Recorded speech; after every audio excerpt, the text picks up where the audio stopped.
എൻ്റെ പേര് ആനന്ദ്. ഞാൻ കോഴിക്കോട് ചാത്തമംഗലം സ്വദേശിയാണ്. ഞാൻ BSc costume and fashion designing കഴിഞ്ഞിരിക്കുകയാണ്. ഈ ട്രിപ്പിനെ കുറിച്ച് ഞാൻ ഈ കോഴ്സ് പഠിക്കുമ്പോൾ തന്നെ പോകണം എന്നുള്ളൊരു ആഗ്രഹം ഉണ്ടായിരുന്നു. ഇന്ത്യ മൊത്തം കവർ ചെയ്യണം, മാക്സിമം എല്ലാ സ്ഥലങ്ങളും കവർ ചെയ്തിട്ട് ഒന്ന് ട്രാവൽ ചെയ്യണം എന്നൊരാഗ്രഹം ഉണ്ടായിരുന്നു. എല്ലാ സ്ഥലത്തെ കൾച്ചർ, ഫുഡ്, സ്റ്റേ, പല സ്ഥലത്തും പല രീതിയിൽ ഉള്ള താമസങ്ങൾ, അങ്ങനെ പല സ്ഥലങ്ങൾ കാണാമെന്നുള്ളൊരു ഭയങ്കര വലിയൊരു ആഗ്രഹം ഉണ്ടായിരുന്നു. അപ്പോൾ ഞാൻ പഠിക്കുന്ന ടൈമിൽ ഇങ്ങനെ ഫ്രണ്ട്സിനോടൊക്കെ പറയുമായിരുന്നു, നമുക്ക് പോവാന്നൊക്കെ പറയും. അപ്പോൾ ഞാൻ ഇങ്ങനെ വീട്ടിൽ ഈ കാര്യം പറഞ്ഞപ്പോൾ ഫസ്റ്റ് അമ്മേനോടാണ് ഈ കാര്യം പറയുന്നത്. അപ്പോൾ അമ്മ പറഞ്ഞു കോഴ്സ് കഴിഞ്ഞിട്ട് പോയിക്കോ എന്നുള്ളൊരു ഇത് അമ്മ പറഞ്ഞു. ഞാനിങ്ങനെ ഫ്രണ്ട്സിനോടൊക്കെ പറയുമായിരുന്നു. അങ്ങനെ കോളേജ് കൂടെ പഠിച്ച 2 പേരോടത്ത് അവർക്കും ഇങ്ങനെ ഒരു ആഗ്രഹം ഉണ്ടെന്ന് അവരും പറഞ്ഞു. അങ്ങനെ ഞങ്ങൾ 3 പേരായിരുന്നു ആദ്യം സ്റ്റാർട്ടിങ്ങിൽ പോകാനുള്ള പ്ലാനിങ്. അസീബ്, മുബീനും ഞാനും. പിന്നെ ഞാൻ ഈ കാര്യങ്ങൾ എൻ്റെ കൂടെ മുമ്പ് പഠിച്ച ഫ്രണ്ട്സൊക്കെ ആയിട്ട് പറഞ്ഞിരുന്നു. ആ ടൈമിൽ അവർ എല്ലാവരും കുറേ പേർക്ക് ആഗ്രഹമുണ്ട്, അധികം പേർക്ക് ആഗ്രഹമുണ്ട്. അപ്പം സ്വന്തം വണ്ടിയിൽ പോയാലേ നമുക്ക് എല്ലാ സ്ഥലത്തും എത്തിപ്പെടാൻ പറ്റുള്ളൂ എന്നുള്ളൊരു കാരണം ഉള്ളതുകൊണ്ട് കുറേ പേര് പറഞ്ഞു ഏത് വണ്ടി എടുത്ത് എങ്ങനെ പോകും എന്ന് പറഞ്ഞപ്പം എൻ്റെ കയ്യിലുള്ളത് ചേതക്കായിരുന്നു. അപ്പോൾ എനിക്ക് ഒരു ചെറിയൊരു എന്താ പറയുക ധൈര്യമുണ്ട്, സ്വന്തം വണ്ടി എടുത്ത് പോകണം എന്നുള്ളൊരു ആഗ്രഹമുണ്ട്. ചേതക്ക എടുത്ത് പോയാൽ എത്തും എന്നുള്ളൊരു ചെറിയൊരു ധൈര്യം ഉണ്ടായിരുന്നു. അപ്പോൾ വണ്ടി ചെറിയ വർക്കൊക്കെ ചെയ്ത് കണ്ടീഷൻ ആക്കേണ്ട ഒരു കാര്യം ഉണ്ടായിരുന്നു. പിന്നെ പൊതുവേ ഞാൻ ഈ വണ്ടി ഉപയോഗിക്കാൻ തുടങ്ങിയിട്ട് +2 കഴിഞ്ഞ ഉടനെ തന്നെ ഞാൻ ഉപയോഗിച്ചുകൊണ്ടിരുന്നത് ചേതക്കാണ് ഇത്രയും കാലം. അപ്പോൾ വണ്ടി എനിക്കൊരു വിഷയമല്ലായിരുന്നു. അങ്ങനെ ഞാൻ പറഞ്ഞു എൻ്റെ വണ്ടി എടുക്കാമെന്ന് പറഞ്ഞുള്ള ഓപ്ഷനാണ് ഞാൻ എല്ലാവരോടും പറഞ്ഞത്. അപ്പോൾ എല്ലാവർക്കും ചോദിക്കും, ഇത് എത്തുമോ, എല്ലായിടത്തിലും എത്തുമോ, ഓടി എത്തുമോ എന്നുള്ളൊരു ഇതാണ് എല്ലാവരും ചോദിച്ചത്. പിന്നെ അതേമാതിരി ലാസ്റ്റ് മുബീൻ്റെ വണ്ടിയും എൻ്റെ വണ്ടി 2 പേരും 3 പേരും 2 വണ്ടി എന്നുള്ള ഇതിലാണ് ഞങ്ങൾ പോകാൻ തീരുമാനിച്ചത്. ഒരു തണ്ടർബേർഡിലും പിന്നെ എൻ്റെ ചേതക്കുമായിരുന്നു പറഞ്ഞത്. അത് പറഞ്ഞപ്പോൾ തന്നെ എല്ലാവരും പറഞ്ഞു തണ്ടർബേർഡിൻ്റെ ഒപ്പം ഓടിയെത്തുക എന്നുള്ളൊരിതൊക്കെ പറഞ്ഞു. പിന്നെ അതേമാതിരി ഇത്രയും ലോങ് അല്ലേ, ബാക്ക് പെയിനൊക്കെ വരില്ലേ എന്നൊക്കെ ചോദിച്ചു. അപ്പോൾ ഞാൻ പറഞ്ഞു എനിക്ക് കംഫർട്ടിൻ്റെ വണ്ടിയാണ്. ചെറിയ ട്രിപ്പൊക്കെ ഞാൻ പോകാറുണ്ടായിരുന്നു, ബാംഗ്ലൂർ, കൊടൈക്കനാൽ, പിന്നെ അതേമാതിരി ഈ പ്രാവശ്യം തൃശ്ശൂർ പൂരത്തിനെല്ലാം പോയി. എല്ലാം ഞാൻ ചേതൊക്കെ അടുത്ത് തന്നെയാണ് പോയിട്ടുള്ളത്. അപ്പോൾ ആ ഒരു ധൈര്യം വെച്ചാണ് ഞാൻ പോകാനുള്ളൊരു പ്ലാൻ ഇട്ടത്. സൗത്ത് ഇന്ത്യ വിട്ട് ഇന്ന് വരെ ട്രിപ്പും പോയിട്ടില്ല. അപ്പോൾ നോർത്തൊക്കെ ഒന്ന് കവർ ചെയ്യാനാണ് മെയിൻ ഉദ്ദേശം. സൗത്ത് ഇന്ത്യ അധികം ട്രാവൽ ചെയ്യാതെ നേരെ നോർത്ത് എന്നുള്ളൊരു ഉദ്ദേശത്തോടെയാണ് ഞാൻ ട്രിപ്പ് സ്റ്റാർട്ട് ചെയ്തത്. അപ്പോൾ പോകുന്നതിൻ്റെ കുറച്ച് ദിവസം മുമ്പാണ് വീട്ടിലെ അച്ഛനോടൊക്കെ പറയുന്നത്. അമ്മേനോട് ആദ്യം പറഞ്ഞായിരുന്നു. വീട്ടിലെല്ലാം നല്ല സപ്പോർട്ടീവായിരുന്നു, ഒരു കുഴപ്പമില്ല. പിന്നെ ലാസ്റ്റ് ടൈമിൽ മുബീന് ചെറിയൊരു മഞ്ഞപ്പിത്തെല്ലാം വന്നു. അങ്ങനെ അവന് കുറേ ഞങ്ങൾ വെയിറ്റ് ചെയ്ത് നോക്കി. അപ്പോൾ എത്രയായിട്ടും ഹെൽത്ത് റെഡി ആകുന്നില്ല. ഡോക്ടർ പറഞ്ഞു കൗണ്ട് റെഡി ആകാതെ പോകാൻ പറ്റില്ല, 2 മാസമെങ്കിലും മിനിമം ഇനിയും റെസ്റ്റ് എടുക്കണം എന്നൊക്കെ പറഞ്ഞു. അപ്പോൾ ഞങ്ങൾ പിന്നെ ലേറ്റ് ആവേണ്ടെന്ന് എല്ലാവരും പറയുകയും ചെയ്തു. ലേറ്റാക്കി വെച്ച് കഴിഞ്ഞാൽ പിന്നെ നടക്കൂല, വേഗം പോകുന്നതാണ് നല്ലതെന്നൊക്കെ പറഞ്ഞു. അങ്ങനെ ഞാൻ പറഞ്ഞു അസീബ് എന്നാൽ മറ്റന്നാൾ പോവല്ലേ എന്നുള്ള ഒറ്റയടിക്ക് പറഞ്ഞു. അപ്പോൾ അസീബ് റെഡിയാന്ന് പറഞ്ഞു. അങ്ങനെ ഞങ്ങൾ 2 ദിവസത്തിനുള്ളിൽ പോകുന്നതാണ്. ജൂൺ 24-നാണ് കോഴിക്കോട് ബീച്ചിൽ വെച്ചാണ് ഞങ്ങൾ ട്രിപ്പ് സ്റ്റാർട്ട് ചെയ്തത്. അപ്പോൾ പോകുന്നതിൻ്റെ തലേന്നാണ് ഏകദേശം തീരുമാനമായത് നാളെ പോവുകയാണെന്നുള്ളത്. ആ ടൈമിൽ സഞ്ചാരി ക്ലബ്ബിൽ വിളിച്ചു പറയാം. ഞങ്ങളൊരു സ്പോൺസർഷിപ്പിന് വേണ്ടി ആദ്യം നോക്കിയിരുന്നു, അത് റെഡി ആയില്ല. പിന്നെ അങ്ങനെ ഉള്ളത് വെച്ച് പോകാമെന്നുള്ളൊരു പരിപാടിയിൽ ഞങ്ങൾ ഇറങ്ങിയത്. അപ്പോൾ എന്തെങ്കിലും ഒരു സ്റ്റാർട്ടിങ്ങിലൊരു ആരെങ്കിലും ഒരു സപ്പോർട്ടൊന്നും ഇല്ലാതെ പോകണ്ടെന്നുള്ളത് പറഞ്ഞപ്പോൾ പറഞ്ഞ് സഞ്ചാരി ക്ലബ്ബിൽ പറയാം. അങ്ങനെ സഞ്ചാരി ക്ലബ്ബിൽ പറഞ്ഞ് കുറച്ച് പേര് ടൗണിൽ ബീച്ചിൽ വന്നു. അവരൊക്കെ ഒരു ചെറിയ യാത്രയപ്പും പിന്നെ അവരെ കുറച്ച് കോണ്ടാക്ട്സൊക്കെ തന്ന് കുറച്ച് സ്ഥലങ്ങളിൽ താമസം, ഭക്ഷണം എന്ന രീതിയിൽ തന്നു. പിന്നെ ബീച്ചിൽ RT ഓഫീസറൊക്കെ ഉണ്ടായിരുന്നു, ഫ്ലാഗ് ഓഫ് ചെയ്യാൻ. എൻ്റെ ഫാമിലി കുറച്ച് പേരൊക്കെ ഉണ്ടായിരുന്നു. അങ്ങനെ കോഴിക്കോട് ബീച്ചിൽ നിന്നാണ് ട്രിപ്പ് സ്റ്റാർട്ട് ചെയ്യുന്നത് ജൂൺ 24-ന് 2019.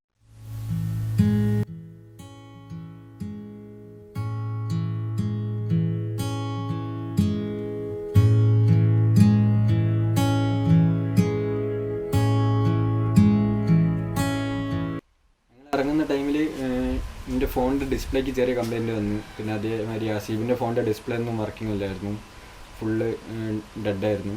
അപ്പോൾ പോകുന്ന വഴി എവിടെന്നെങ്കിലും നന്നാക്കണം, ബാംഗ്ലൂർ എത്തിയിട്ട് റെഡിയാക്കുക എന്നുള്ളതായി. അങ്ങനെ ബാംഗ്ലൂർ എത്തിയപ്പോൾ ഏട്ടനും വൈഫ് ഉണ്ടായിരുന്നു. അങ്ങനെ ഞങ്ങൾ ഒരു ദിവസം ബാംഗ്ലൂർ സിറ്റിയിലെല്ലാം കുറേ അന്വേഷിച്ചു ഫോണിൻ്റെ ഡിസ്പ്ലേക്ക് വേണ്ടിയിട്ട്. അപ്പോൾ ഭയങ്കര എക്സ്പെൻസീവ് പറഞ്ഞപ്പോൾ ഞങ്ങൾ പിന്നെ എൻ്റെ ഫോൺ വർക്കിംഗ് ആയിരുന്നു, പക്ഷേ ചെറിയ ലൈൻസ് വരുന്നൊരു സീനാണ്. അങ്ങനെ ഞങ്ങൾ പറഞ്ഞു ഉള്ളത് വെച്ച് പോവാം, മാക്സിമം കിട്ടുന്നിടത്തോളം കിട്ടട്ടെ എന്ന് പറഞ്ഞു. അങ്ങനെ അവിടുന്ന് ബാംഗ്ലൂർ വൈകിട്ട് പറഞ്ഞു ബാംഗ്ലൂർ സഞ്ചാരി ടീം ഒന്ന് കാണണം, നമുക്കൊരു ചെറിയ ഒരു വരവേൽപ്പ് മാതിരി ഇങ്ങനെ ചെറിയൊരു ഇത് പറഞ്ഞു. അങ്ങനെ അവിടെ ചെന്ന് 3-4 പേരുണ്ടായിരുന്നു. അവർ ഒരു ചെറിയ ഒരു മലയാളീസിൻ്റെ ഷോപ്പിൽ നിന്ന് ചെറിയ ചായയും കടിയും എല്ലാം തന്നു. അവിടെ നിന്ന് ഒരു ബൊക്കെ സ്വീകരണം മാതിരി ബൊക്കെ എല്ലാം തന്നു. പിന്നെ അതേമാതിരി ഞങ്ങൾ ഫോണിൻ്റെ ഈ പ്രശ്നം പറഞ്ഞപ്പോൾ അവർ ഒരു ചേച്ചി ഒരു ചെറിയ സ്റ്റിൽ ക്യാമറ തന്നു നസീബിനും. അങ്ങനെ അതും കിട്ടി. അപ്പോൾ ഫോണിൻ്റെ പ്രശ്നം കണ്ടിട്ട് അവർ തന്നതാണ്. പിന്നെ ഞങ്ങൾ അവിടെ നിന്ന് രാവിലെ നേരെ ഹൈദരാബാദ് പോകാനായിരുന്നു വിചാരിച്ചത്.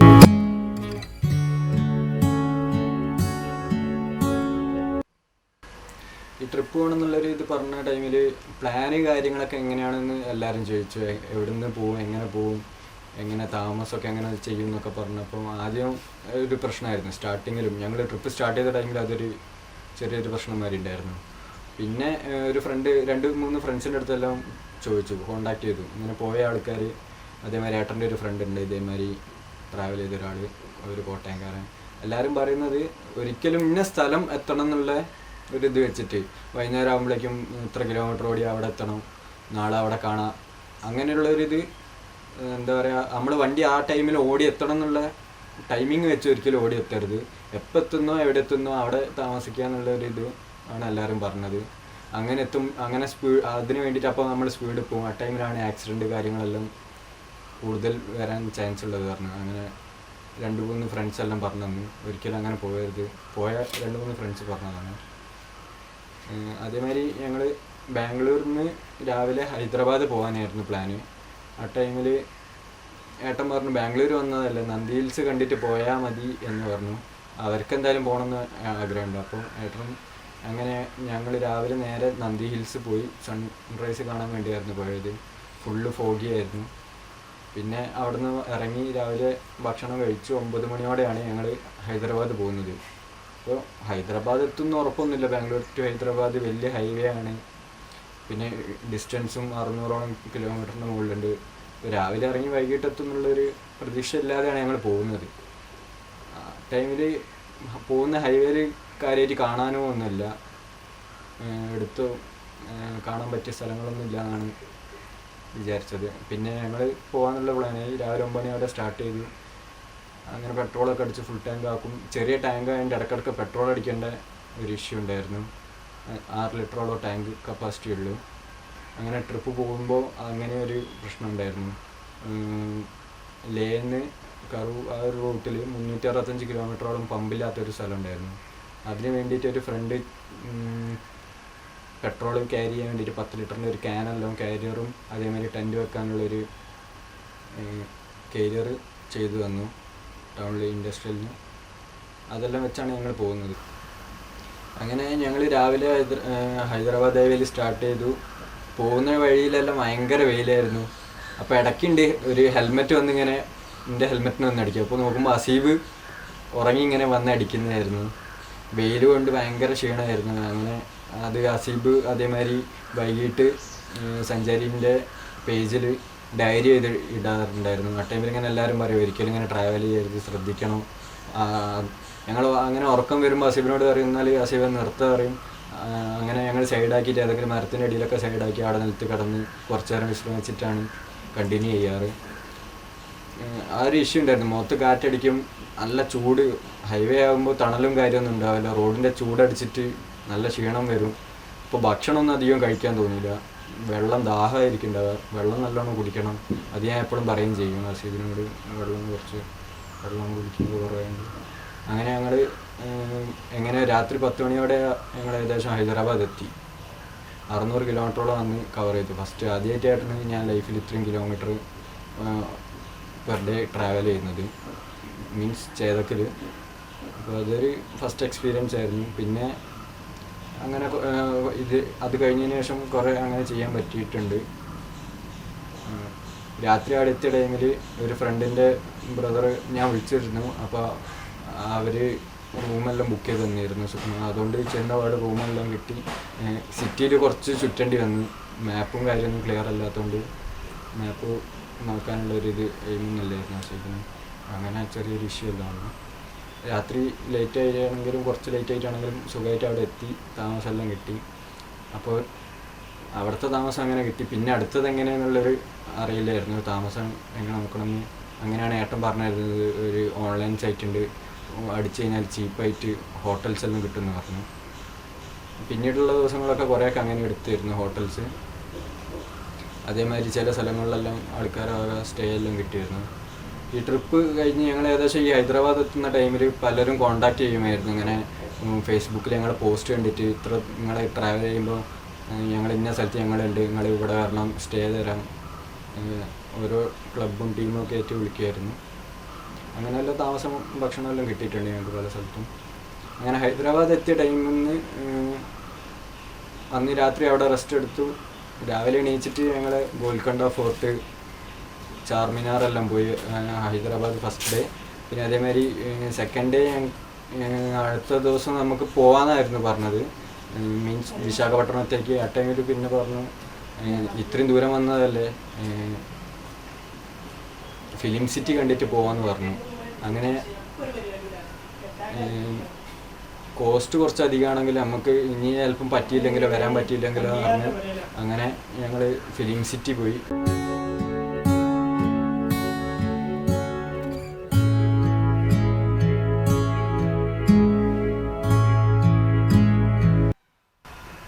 ഹൈദരാബാദിൽ നിന്ന് നേരെ വിശാഖപട്ടണം പോകാനായിരുന്നു വിചാരിച്ചത്. പക്ഷേ അന്ന് വെച്ചാൽ ഒരു വെള്ളിയാഴ്ച ആയതുകൊണ്ട് അസീബിന് ഉച്ചയ്ക്ക് പള്ളിയിൽ പോകണം എന്നുള്ളൊരു ഇതുണ്ട്.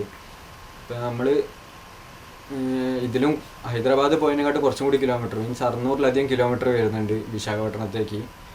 അപ്പോൾ പോകുന്ന വഴി ഞങ്ങൾക്ക് കാണാനും കാര്യമായിട്ടില്ല, പിന്നെ ടൈം വേസ്റ്റ് ചെയ്യേണ്ടെന്നുള്ളൊരിത് വന്നു. മാക്സിമം നോർത്ത് ഈസ്റ്റും നോർത്തൊക്കെ പോകാൻ വേണ്ടിയിട്ട്. അങ്ങനെ പക്ഷേ ഞങ്ങൾ വിജയവാഡ എത്തി അവിടെ നിന്നൊരു പള്ളി കയറി.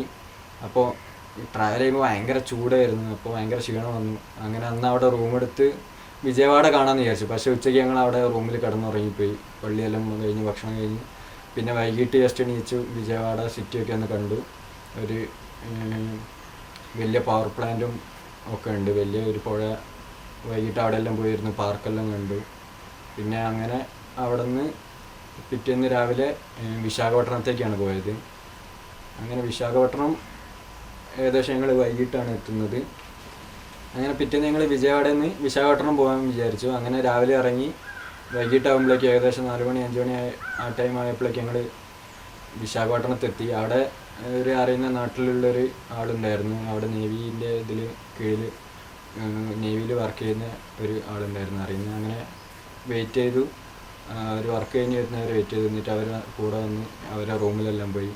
ആ ടൈമിൽ നമ്മൾ ഫുട്ബോൾ മാച്ച് നടക്കുന്ന ടൈമായിരുന്നു, അർജൻറ്റീനൻ്റെ കളി അങ്ങനെ എന്തോ ആയിരുന്നു അന്ന് അവിടെ. അപ്പോൾ അവർ കുറേ മലയാളീസ് എല്ലാം വന്ന് റൂമിലിരുന്ന് TV കണ്ട് കളി ഭയങ്കര ഒരു ഹരമായി നിൽക്കുമായിരുന്നു എല്ലാവരും. അങ്ങനെ അവിടെ ഒരു രസമായിരുന്നു അവരൊപ്പം ഉള്ള ഒരു ദിവസം 2 ദിവസം. പിന്നെ പിറ്റേന്ന് വിശാഖപട്ടണം സിറ്റി, പിന്നെ അതേമാതിരി സബ്മറൈൻ മ്യൂസിയം എല്ലാം ഉണ്ട്. ബീച്ച് സൈഡാണ് വിശാഖപട്ടണം. ഒരു ഹിൽ ടോപ്പ് ഉണ്ട്, അതിൻ്റെ മുകളിൽ കയറി കഴിഞ്ഞാൽ വിശാഖപട്ടണം സിറ്റിയൊക്കെ ഇങ്ങനെ ഫുള്ള് കാണാം. ബീച്ച് സൈഡിൽ വിശാഖപട്ടണം സിറ്റി എല്ലാം കാണാൻ പറ്റുന്ന ഒരു ഇതുണ്ട്. അതെല്ലാം പോയി കണ്ടു. പിന്നെ അവിടെ നിന്ന് അടുത്ത ദിവസം ഒറീസ പോകാനായിരുന്നു പ്ലാന്. ആ ടൈമിലാണ് ഞങ്ങൾക്ക് മഴയെല്ലാം കിട്ടി തുടങ്ങി. പോകുന്ന വഴിയിൽ നല്ല മഴ പെയ്തു. അപ്പോൾ ബാഗ് നനയുന്ന ഒരു പ്രശ്നമായിരുന്നു ഫസ്റ്റ് വന്ന ഇഷ്യൂ. പിന്നെ അതേമാതിരി അസീബിന് റെയിൻകോട്ടില്ലായിരുന്നു, അതും വലിയൊരു ഇഷ്യൂ ആയിരുന്നു. ഈ അങ്ങനത്തെ ഹൈവേസിലൊന്നും കുഴപ്പമില്ല. നോർത്ത് ഈസ്റ്റ് ഈ തണുപ്പുള്ള സ്ഥലങ്ങളിൽ പോയ ടൈമിലാണ് റെയിൻകോട്ടിൻ്റെ ഒരു വലിയ ഇഷ്യൂ വന്നത്. അങ്ങനെ അവിടെ നിന്നൊക്കെ എങ്ങനെയൊക്കെയോ മെയിൻറ്റെയിൻ ചെയ്തു. ആ ടൈമിൽ ബാഗ് വണ്ടിയിൽ ലോക്കൽ ക്വാളിറ്റി ബാഗായിരുന്നു, സാഡിൽ ബാഗാണ് യൂസ് ചെയ്തത്.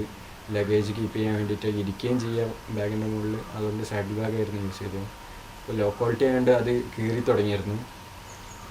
എങ്ങനെയൊക്കെയോ കൊൽക്കത്ത വരെ അത് കിട്ടി ആ ബാഗ്. കൊൽക്കത്തയിൽ നിന്ന് നല്ല കമ്പനി ക്രൈം സ്റ്റാറിൻ്റെ സൈഡിൽ ബാഗ് വാങ്ങിയായിരുന്നു ചെയ്തത്. അങ്ങനെ ഒറീസ കയറിയ ടൈമിൽ മഴയെല്ലാം കിട്ടി. പിന്നെ അരമണിക്കൂർ 1 മണിക്കൂറൊക്കെ ഗ്യാപ്പ് വരും, നല്ല മഴ പെയ്യും, ഭയങ്കര ഹെവി റെയിനായിരുന്നു. പുരി പോകാനായിരുന്നു പ്ലാൻ. അങ്ങനെ പുരി എത്തി. പുരിയിൽ ചേട്ടൻ ഓൺലൈൻ വഴി ബുക്ക് ചെയ്ത് തന്നു റൂം. അവിടെ നെറ്റൊന്നും കിട്ടിയില്ല, പെട്ടെന്ന് നൈറ്റ് ലേറ്റ് ആവുകയും ചെയ്തു. അവിടുന്ന് 2 മലയാളീസിനെ അതേമാതിരി ഞങ്ങൾ കണ്ടുമുട്ടി. 2 പയ്യന്മാർ, അവർ ഡിഗ്രി പഠിച്ചുകൊണ്ടിരിക്കുന്നവരാണ്. അവർ നോർത്ത് ഈസ്റ്റ് പോകാൻ വേണ്ടി വന്നതാണ്. അപ്പോൾ അവിടെ എത്തിയപ്പോഴാണ് അസീബ് അറിയുന്ന 2 പേരായിരുന്നു. അവർ ഞങ്ങൾ ഇറങ്ങിയതിന് ശേഷമാണ് അവർ ഇറങ്ങുന്നത്. 2 ദിവസം കൊണ്ടാണ് അവർ അവിടെ എത്തിപ്പെട്ടത്. 2-3 ദിവസം കൊണ്ട് അവർ ഒറീസ എത്തി. പുരിയിൽ 2 പേരും ഒരു ബൈക്കിലായിരുന്നു വന്നത്. അവരെ ബീച്ചിൽ നിന്ന് കണ്ടുമുട്ടി. അവരെ ഹോട്ടലിൽ നിൽക്കാൻ പറ്റുമോ നോക്കി, കഴിഞ്ഞില്ല. പിന്നെ ഞങ്ങൾ വേറൊരു ഹോട്ടൽ ബുക്ക് ചെയ്ത് അവിടെ സ്റ്റേ ചെയ്തു. 2 ദിവസം പുരിയിൽ നിന്നു. പുരി ജഗന്നാഥ ടെമ്പിൾ, പിന്നെ അതേമാതിരി കൊണാർക്ക് സൺ ടെമ്പിൾ ഒക്കെ ഭയങ്കര ആർക്കിടെക്ചറൽ ഭയങ്കര ഇതാണ്. കൊത്തുപണികളെല്ലാം ഭയങ്കര ചെറിയ കൊത്തുപണികളായിട്ട് ഭയങ്കര ബ്യൂട്ടിഫുള്ളാണ്. അതേമാതിരി പുരി ബീച്ചസ് എല്ലാം ഭയങ്കര ബ്യൂട്ടിഫുള്ളാണ്.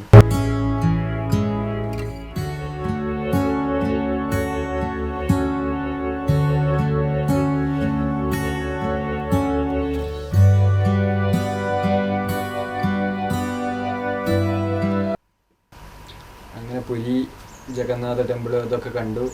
പുരിയിൽ നിന്ന് നേരെ ഞങ്ങൾ കൊൽക്കത്തയ്ക്കാണ് അടുത്തത് പോകാൻ പ്ലാൻ ചെയ്തത്. അപ്പോൾ കൊൽക്കത്ത പോകുന്ന ടൈമിൽ ഒരു കോണ്ടാക്റ്റ് വിളിച്ചിരുന്നു. അങ്ങനെ 2 നമ്പർ തന്നു. ഒരാൾ സിറ്റിയിലാണ്, ഒരാൾ കുറേ ദൂരെയാണെന്ന് പറഞ്ഞു താമസം.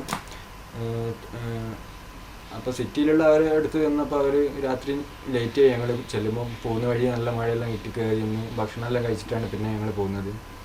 അവിടെ എത്തി നൈറ്റ് ഒരു ചെറിയൊരു പള്ളി ഇതിലാണ് നിന്നത്. ചെറിയൊരു സ്കൂളായിരുന്നു, പള്ളീൻ്റെ കീഴിലുള്ള ആ സ്കൂളിലാണ് ഞങ്ങൾ സ്റ്റേ എല്ലാം ചെയ്തത്. പിന്നെ അവർ പറഞ്ഞു ഇങ്ങനെ വേറൊരു കോണ്ടാക്റ്റുള്ള ആളെ നമ്പറും അവർ പറഞ്ഞു. അദ്ദേഹം ഇവിടുന്ന് ഏകദേശം 60 കിലോമീറ്റർ ഉണ്ട്. ചാക്കള എന്ന് പറഞ്ഞ സ്ഥലത്താണ്, 24 നോർത്ത് പർഗാന എന്ന ഡിസ്ട്രിക്റ്റിൽ. അപ്പോൾ അദ്ദേഹം ഇങ്ങനെ റൈഡൊക്കെ പോകുന്ന ഒരാളാണെന്ന് പറഞ്ഞു. നാസർ ബന്ധു എന്നാണ് പേര്. 2 വർഷമായി അവിടെ NGO സ്റ്റാർട്ട് ചെയ്തു. അങ്ങനെ അവിടെ സ്റ്റേ ആണെന്ന് പറഞ്ഞു. എറണാകുളംകാരനാണ്, മലയാളിയാണെന്നൊക്കെ പറഞ്ഞു. ഞങ്ങൾ അദ്ദേഹത്തിൻ്റെ അടുത്ത് പോയി. അപ്പോൾ വണ്ടിക്ക് ചെറിയൊരു കംപ്ലയിൻറ്റ്, ഫ്രണ്ടിലത്തെ ബാരിങ്ങിൻ്റെ കംപ്ലയിൻ്റൊക്കെ വന്നപ്പോൾ അവിടെ നിന്ന് പറഞ്ഞിട്ട് ഒരു ഷോപ്പിലെല്ലാം പോയി റെഡിയാക്കി തന്നു. പിന്നെ അതേമാതിരി ഞങ്ങൾ പിന്നെ ഒരു ദിവസം ടൗണിൽ വന്ന് വിക്ടോറിയ മെമ്മോറിയൽ, ഹൗറ ബ്രിഡ്ജെല്ലാം കണ്ടു, ഫോട്ടോസെല്ലാം എടുത്തു കുറച്ച്. അങ്ങനെ കൊൽക്കത്ത സിറ്റിയിലൊക്കെ ഒന്ന് ചുറ്റി കണ്ടു. അങ്ങനെ അവിടെ നിന്നാണ് സാഡിൽ ബാഗ് വന്നത്, നല്ല ക്വാളിറ്റിയുള്ള. അവിടുന്ന് സാഡിൽ ബാഗ് വാങ്ങി. പിന്നെ അവിടെ നിന്ന് അടുത്തത് ഞങ്ങൾ സിലിഗുരിയാണ് പോയത്. സിലിഗുരി പോകുന്ന വഴിയിൽ ഞങ്ങൾ ഇതുവരെ ഹോട്ടൽസും പിന്നെ ഇങ്ങനെയുള്ള സ്റ്റേയുമാണ് ചെയ്തത്. അവിടെ നിന്നാണ് ഒരു ദിവസം ഈ നാസർക്ക പറഞ്ഞത്, അദ്ദേഹം ട്രാവൽ ചെയ്യുന്ന ടൈമിൽ ഒരിക്കലും ഹോട്ടൽ എടുത്തിട്ടില്ല. ഫുള്ള് ഏതെങ്കിലും ധാബയുടെ പുറത്ത് ടെൻ്റ് അടിച്ച് കിടക്കുക, അല്ലെങ്കിൽ പോലീസ് സ്റ്റേഷൻ്റെ പുറത്ത് അവരടുത്ത് ചോദിച്ചിട്ട് ടെൻ്റ് അടിച്ച് കിടക്കാമെന്നുള്ളതാണ് അദ്ദേഹം പറഞ്ഞത്. ഏറ്റവും നല്ലൊരു ഇതാണ്, എക്സ്പെൻസീവും അല്ല, സുഖമായിട്ട് ഫ്രീ ആയിട്ട് നമുക്ക് സ്റ്റേ ചെയ്യാൻ പറ്റുന്ന ഒരു നല്ല ഓപ്ഷനാണ്. അദ്ദേഹം ഫുള്ള് ഉൾപ്രദേശങ്ങളെല്ലാം പോകുന്നതാണ്. ആ ടൈമിലൊക്കെ പോലീസ് സ്റ്റേഷനിൽ ചോദിച്ചു കഴിഞ്ഞാൽ അവരിങ്ങനെ ചോദിച്ചിട്ട് അവരുടെ സ്റ്റേഷൻ്റെ പുറമെ ടെൻ്റ് അടിച്ച് കിടക്കാമെന്നാണ് അദ്ദേഹം പറഞ്ഞത്. അപ്പോൾ ഞങ്ങൾ അങ്ങനെ പോകുന്ന വഴിക്ക് ഫസ്റ്റ് അങ്ങനെ സ്റ്റേ ചെയ്യുന്നത് അവിടെയാണ്. ഒരു സിലിഗുരി എത്തുന്നതിൻ്റെ കുറച്ച് മുമ്പ്, ഞങ്ങൾ സിലിഗുരി എത്തിയില്ല, ഏകദേശം പിന്നെ 90 കിലോമീറ്ററിന് എടുത്തിട്ടുണ്ട്.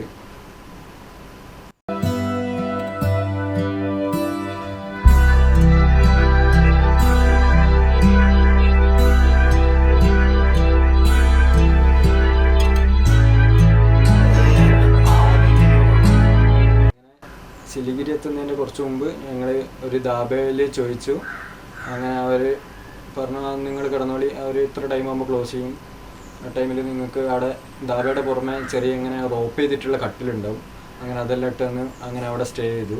രാവിലെ എണീച്ച് ഞങ്ങൾ അവിടെ ടോയ്ലറ്റ് സൗകര്യമൊന്നും ഇല്ലായിരുന്നു. അങ്ങനെ ഭൂട്ടാൻ ആ ഭാഗത്തും പോകാനായിരുന്നു പ്ലാന്. ആ ടൈമിൽ അപ്പോൾ അസീബ് പറഞ്ഞൊരു ഫ്രണ്ട് ഉണ്ട് ഇവിടെ, നമുക്ക് കുറഞ്ഞ ദൂരമുള്ളൂ പോയി വെക്കാറുണ്ട്. അപ്പോൾ നോക്കുമ്പോൾ സിക്കിമിലാണ് അവൻ്റെ ഫ്രണ്ട് ഉള്ളത്. ഞങ്ങൾ സിലിഗുരിയിൽ നിന്ന് രാവിലെ കേബിളെല്ലാം പൊട്ടി സ്കൂട്ടറിൻ്റെ, അങ്ങനെ അവിടെ നിന്ന് ഞാൻ തന്നെ ചേഞ്ച് ചെയ്യേണ്ടി വന്നു. രാവിലെ നേരത്തെ ആയിരുന്നു 6 മണി ടൈമിൽ.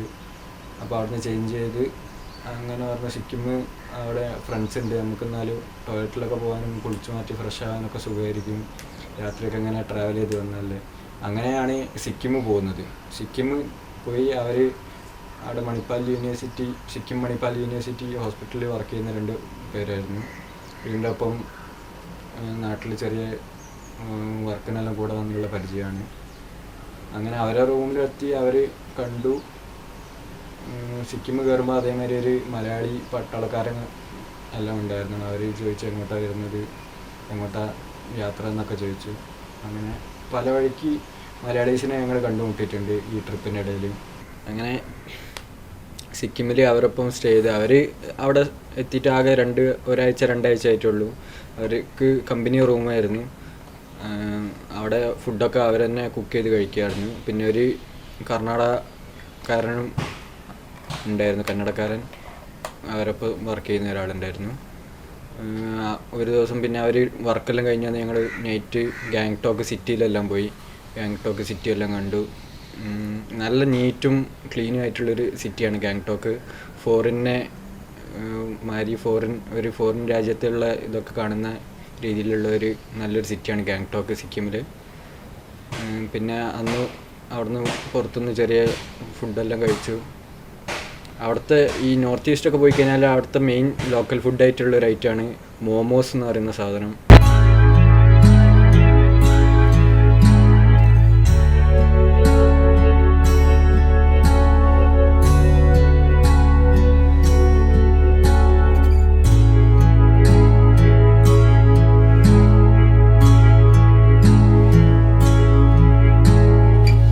അങ്ങനെ സിക്കിമിൽ നിന്ന് മോമോസ് എല്ലാം കഴിച്ചു. നല്ല ഇഷ്ടമായി, അസീബിനെല്ലാം ഇഷ്ടമായി. പിന്നെ അവിടെ പോയ ടൈമിലൊക്കെ ഏറ്റവും ചീപ്പായിട്ട് കിട്ടുന്ന സാധനമായതുകൊണ്ട് ഞങ്ങൾ അധികം മിക്ക ദിവസങ്ങളും മോമോസ് കഴിക്കാറുണ്ടായിരുന്നു. പിന്നെ അടുത്ത ദിവസം ഞങ്ങൾ ഫസ്റ്റാണ് ഇങ്ങനെ ഒരു ഇന്നർ ലൈൻ പെർമിറ്റിനെ കുറിച്ച് ഇതിപ്പോൾ എടുക്കേണ്ട ആവശ്യം വരുന്നത്. അപ്പോൾ സിക്കിം നാഥുല പാസ് പോകാനായിരുന്നു വിചാരിച്ചത്. പിന്നെ അതേമാതിരി ഡാർജിലിംഗ് ഒക്കെ പോകണം എന്നുണ്ടായിരുന്നു. അങ്ങനെ നാഥുല പാസ് പോകാൻ വേണ്ടിയിട്ട് അവിടുത്തെ റൂട്ടും കാര്യങ്ങളൊന്നും അറിയില്ല.